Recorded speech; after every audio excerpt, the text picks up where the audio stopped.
Block time 788,814. Days of deflation part.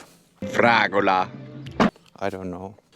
Just reflecting on my day a little bit. Thinkings of the day. I want to live in nature. I want to live between olive trees. I want to be able to afford best technology and available to harness energy. And I want to live close to water, maybe close to a river where I can install hydropower as a base load. Goal is to live as independent as possible. Just free to do whatever you like. That would be awesome, wouldn't it? I believe being radically honest is just being radically yourself.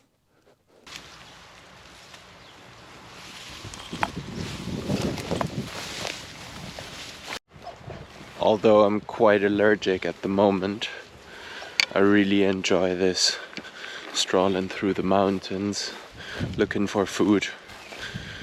I like it much more than being in touristic cities. Top fiat or top inflationary behavior is what you witness when you see tourists storming a city. Everybody knows or agrees that fiat lifestyle living of Western cultures is just unsustainably bad. The pleasures are nice, but the moral issue lying underneath is slowly killing us because we know we do something bad and we want to do it better, but the system forces us to think in very limited ways of how to solve and interact and cooperate with nature to build a better planet and to provide prosperity and freedom and independence for every individual. This is a world I want to live in.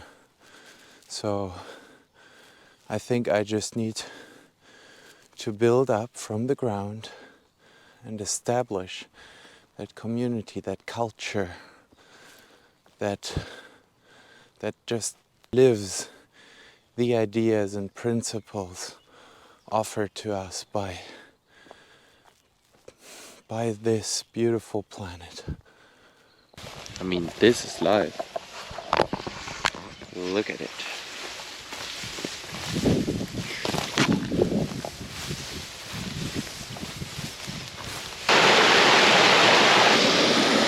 We're looking for mushrooms and wild asparagus. I feel like I want to live in nature, like the place where I'm home is in the woods, far from people. So I can be humbled by its beauty, by its workings, you know. Ecology it's just bigger than us, it's bigger than humans, I believe. Because it's been here much longer and it will be here much longer than we will. I found one other asparagus. Hunting for asparagus.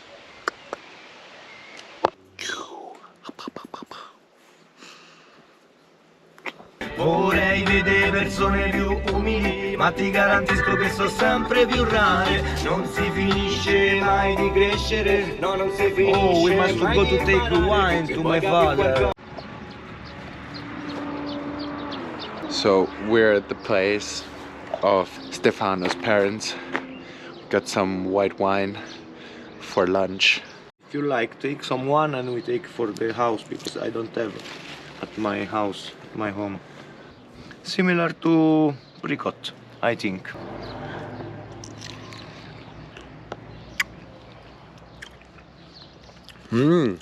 It's very sour. What is it called? Nespola. Nespola. Yeah, I love it.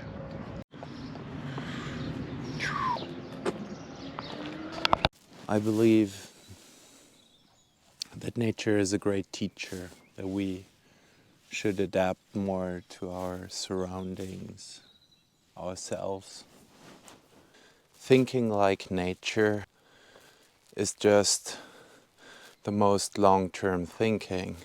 So if we want to live a deflationary lifestyle, we gotta adapt.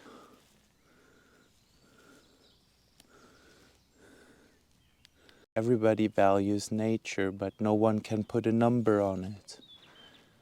Everything that exists is part of a fixed sum, 2.1 quadrillion satoshis.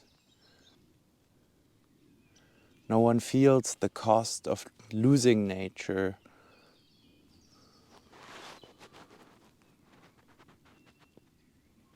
That's horrible.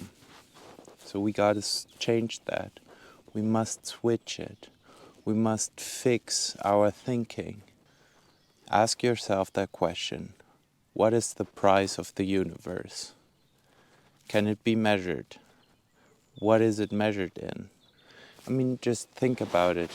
If you'd ask someone, how much is your galaxy valued to you?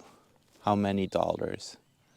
For me, it's 2.1 quadrillion satoshis, because where I live, in this time, there's no better solution. I believe that following the most logic, mathematic proof that somewhat value can be stored over time, that we should use this protocol in order to measure and perceive value in the world.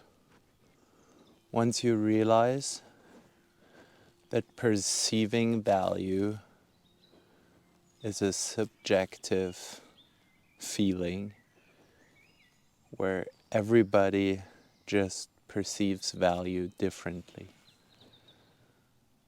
Once you see that, you begin to understand that if you're free and brave enough to think independently, you can value everything there is on a different basis. You can use 2.1 quadrillion satoshis as a measure stick for value, because if you do that, everything switches. This number just encompasses all the value there is, and then you just divide it into small parts. And then certain ideas will perform better, and they will get a slightly bigger slice, and other ideas, I mean, they were super great, but now they're not functioning as good as anymore, or there's no demand for it. Then their part of the slice shrinks a little bit. And there's just this collective intelligence that keeps everyone in its limits.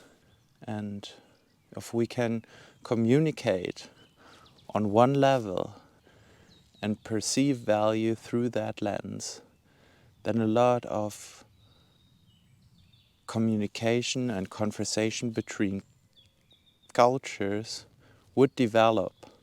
Once you're able to trade with everyone in the world on the same measure stick of value, then everybody would just follow their own goals.